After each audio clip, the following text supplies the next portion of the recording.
Hello everyone, and welcome to the International Student Wellness Podcast.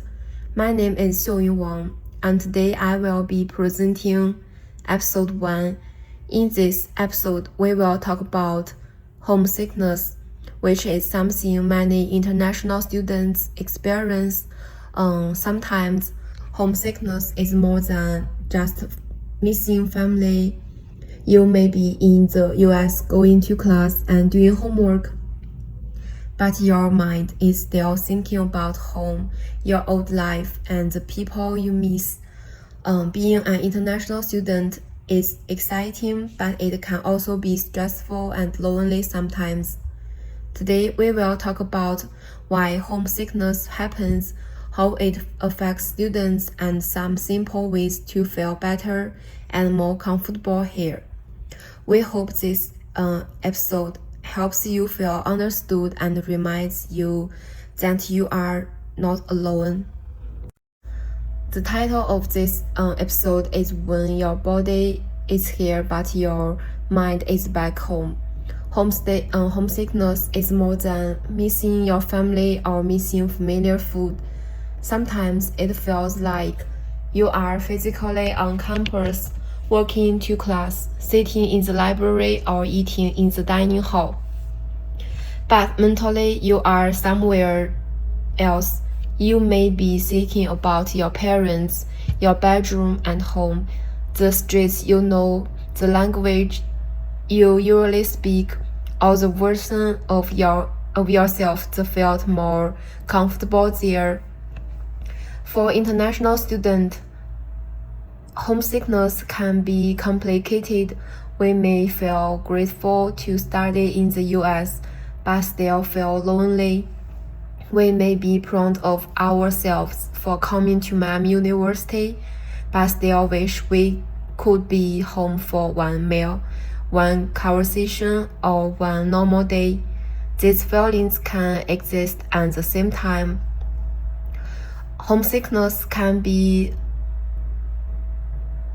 triggered by small moments. It may happen when you eat alone after a long day, when you see friends going home for the weekend, when there is a holiday in your home country, or when you get sick and realize your family is far away. It can also happen during stressful academic weeks, when exams, papers, or group projects pile up.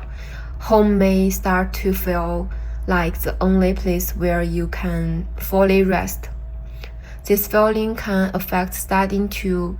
When your mind keeps going back home, it is harder to focus on readings, lectures, and assignments. You may open your laptop but keep checking messages from family. You may feel tired even after sleeping. You may lose motivation because part of you is emotionally somewhere else.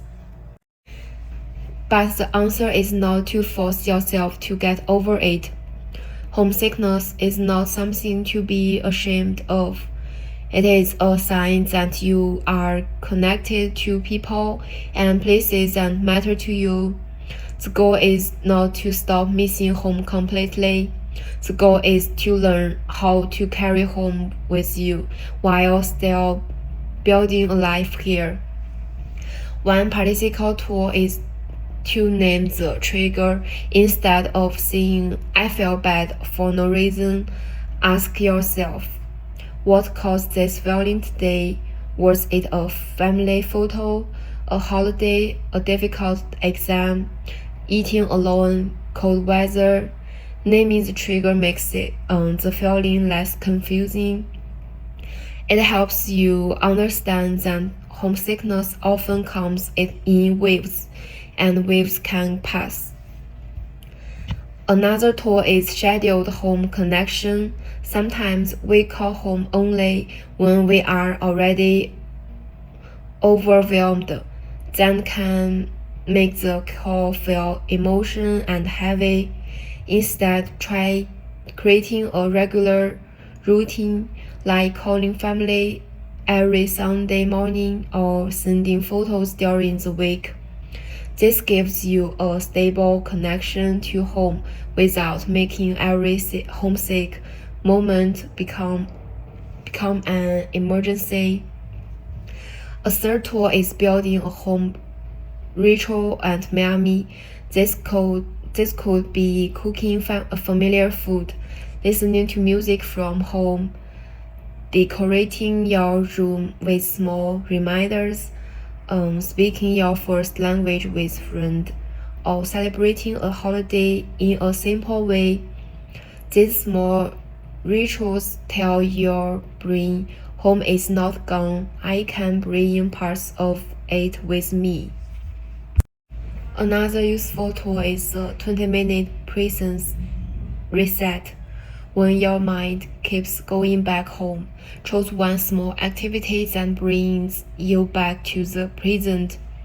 Take a short walk around campus, go to the library, get a drink and coffee, clean your desk. The goal is not to erase homesickness.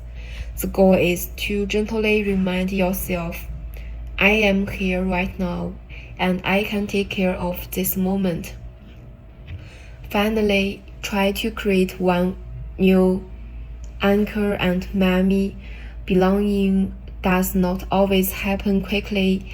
It often grows from repeated small routines.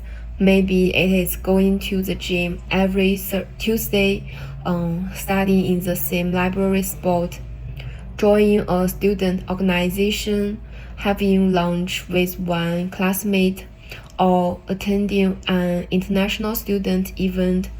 One anchor can make campus feel less temporary and more familiar. To choose this episode, I want to say this. If you feel homesick, it does not mean you made the wrong choice. It does not mean you are weak. It does not mean you are not adapting well enough. It means you are human, you left something meaningful behind, and it makes sense that your heart sometimes goes back here. You do not have to force yourself to forget home in order to succeed here. You can miss home and still go to class. You can feel lonely and still build friendships. You can carry your old life with you while slowly creating a new one. And thank you for listening to this episode of the International Student Wellness Podcast. Remember, being far from home is hard, but you are not alone. Your body is here. Your mind may travel back sometimes, and with time, this place can also become part of your story.